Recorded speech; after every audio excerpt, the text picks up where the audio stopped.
தமிழ்நாட்டில் இப்போ எங்கே பார்த்தாலும் இந்த கிட்னி திருட்டு விவகாரம் தான் பேச்சாவே இருக்குது.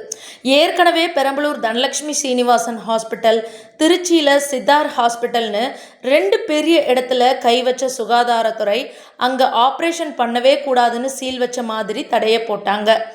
அந்த அதிர்ச்சி விலகிறதுக்குள்ள இப்போ திருச்சியில் இருக்கிற ஸ்டார் கிம்ஸ் ஹாஸ்பிட்டலில் நடந்திருக்கிற விஷயம் மொத்த தமிழ்நாட்டையுமே உலுக்கி போட்டிருக்கு. இந்த மருத்துவமனை திருச்சி தில்லைநகர் பகுதியில் 6வது கிராஸில் அமைஞ்சிருக்கு. மகாராஷ்டிராவில் இருக்கிற ஒரு சாதாரண விவசாயி ஒரு வீடியோ வெளியிட்டார். அதில் என்னை ஏமாற்றி திருச்சிக்கு கூட்டிகிட்டு போய் என் கிட்னியை திருடிட்டாங்கன்னு அவர் கதறினது தான் மொத்த பிரச்சனைக்குமே ஒரு ஆரம்பம். இதை கேட்டு அலர்ட் ஆன மகாராஷ்டிரா போலீஸார் ஒரு ஸ்பெஷல் டீம் போட்டு விசாரித்தப்போ தான் ஒரு பயங்கரமான உண்மை தெரிஞ்சது. வட மாநிலங்களில் இருக்கிற ஏழை எளிய மக்களை குறிவைக்க ஒரு பெரிய புரோக்கர் கும்பலே இருக்குது. அவங்கக்கிட்ட பண ஆசையை காட்டி உங்கள் கிட்னியை தந்தா இவ்வளவு பணம் கிடைக்கும்னு ஆசை வார்த்தை சொல்லி திருச்சிக்கு கூட்டிகிட்டு வராங்க. இங்கே இருக்கிற ஹாஸ்பிட்டல் டாக்டர்ஸும் டெல்லியில் இருக்கிற ஹாஸ்பிட்டல் டாக்டர்ஸும் சேர்ந்துக்கிட்டு எந்த ரூல்ஸையும் மதிக்காமல் கள்ளத்தனமாக ஆப்ரேஷன் பண்ணி அந்த கிட்னியை வேற யாருக்கோ லட்சக்கணக்கில் கோடிக்கணக்கில் வித்துடுறாங்க. மகாராஷ்டிரா போலீஸ் கொடுத்த ரிப்போர்ட் படி இந்த மொத்த கள்ளச்சந்தைக்கும் ரெண்டு பேர் தான் மெயின் மூளை. ஒருத்தர் டெல்லியில் இருக்கிற டாக்டர் ரவீந்திர பால் சிங், இன்னொருத்தர் நம்ம Trichy star KIMS hospital owner doctor Rajaratnam. இதில் டெல்லி டாக்டரை போலீஸார் கைது பண்ணிட்டாங்க. ஆனால் இந்த விஷயம் தெரிஞ்சதும் நம்ம டாக்டர் ராஜரத்னம் தலைமறைவாயிட்டார்.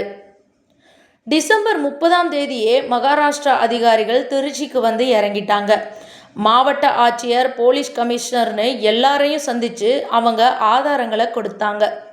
இதோட சீரியஸ்னஸ் புரிஞ்சதும் தமிழ்நாடு சுகாதாரத்துறை சும்மா இல்லாமல் டாக்டர் பிரகலாநாத் தலைமையில் ஒரு உயர்மட்ட விசாரணை குழுவை உருவாக்குனாங்க.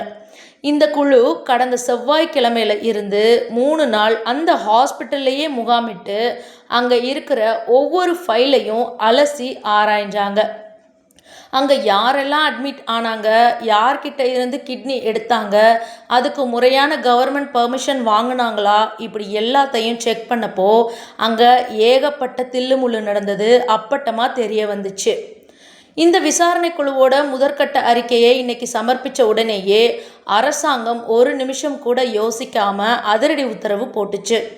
ஸ்டார் கிம்ஸ் ஹாஸ்பிட்டலோட கிட்னி மாற்று அறுவை சிகிச்சை உரிமத்தை அரசாங்கம் ரத்து பண்ணிட்டாங்க. அதனால் இனிமே அங்கே இந்த மாதிரி எந்த ஆப்ரேஷனும் நடக்காது.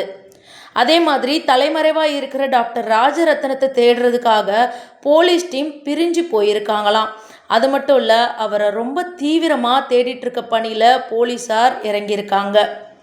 மேலும் அவர் பிடிபட்டாதான் இந்த நெட்வொர்க்கில் இன்னும் எத்தனை பெரிய கைங்க இருக்குது, வேறு எந்தெந்த ஹாஸ்பிட்டல் இதில் சம்மந்தப்பட்டிருக்குன்னு முழு உண்மையும் வெளியே வரும். இந்த விஷயத்துக்கு சமூக ஆர்வலர்கள் பலரும் தங்களோட கண்டனத்தை தெரிவிச்சிருக்காங்க.